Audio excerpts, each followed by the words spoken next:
আজ অর্থাৎ শনিবার কলকাতা বিমানবন্দরে উপস্থিত হন বিরোধী দলনেতা শুভেন্দু অধিকারী। সেখানে উপস্থিত হয়ে সাংবাদিকদের মুখোমুখি হয়ে কসবা ল কলেজের গণধর্ষণের ঘটনা থেকে শুরু করে রাজনৈতিক একাধিক ইস্যুতে তিনি তার মন্তব্য প্রকাশ করেন। এছাড়াও তিনি এই মুহূর্তের সবথেকে বড় প্রতিকার হিসেবে তিনি বড় বার্তা দেন যে এই মুহূর্তে মমতা বন্দ্যোপাধ্যায়কে তার পদ থেকে সরাতে হবে, তাহলেই সবকিছু থেকে প্রতিকার পাওয়া যাবে, এমনও বড় বার্তা দেন তিনি।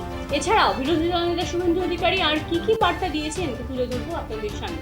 সংসদের নির্বাচনের সঙ্গে কোনো সম্পর্ক নেই।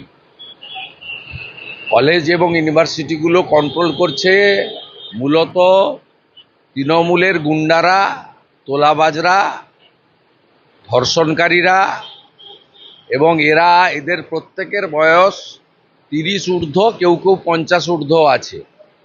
এদের সবাই বিবাহিত, এদের 2-3টে করে বাচ্চা আছে।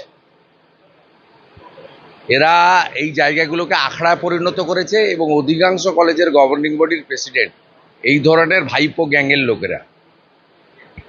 অতএব এর সলিউশন একটাই, মমতা ব্যানার্জিকে সরাতে হবে। এর কোনো সলিউশন নেই, এটা ননস্টপ চলছে, চলতেও থাকবে। এর সলিউশন একটাই, আপনি একে খুঁজছেন, তাকে খুঁজছেন, ইস্যু ভিত্তিক 3 দিন টকশো করবেন, 5টা মিছিল হবে, মিটিং হবে, সব। এটা সলিউশন নয়, সলিউশন একটাই, মমতা ব্যানার্জিকে সরাতে হবে।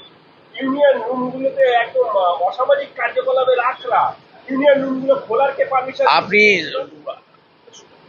অধিকাংশ জায়গায় অধ্যক্ষরা ভয়ে এবং চাপে থাকে, আর অনেক জায়গায় স্পাইনলেস অধ্যক্ষরা আছেন যাদের যোগ্যতা নেই অধ্যক্ষ হওয়ার। ঋত্য বসুরা যোগ্যতা তাদেরকে করেছেন। বিকাশ ভবন থেকে তো হয় না, তৃণমূল অফিস থেকে শিক্ষা দপ্তর নিয়ন্ত্রিত হয়, ক্যামাক স্ট্রিট থেকে তালিকা আসে। আপনি করবেন, করার কিচ্ছু নেই।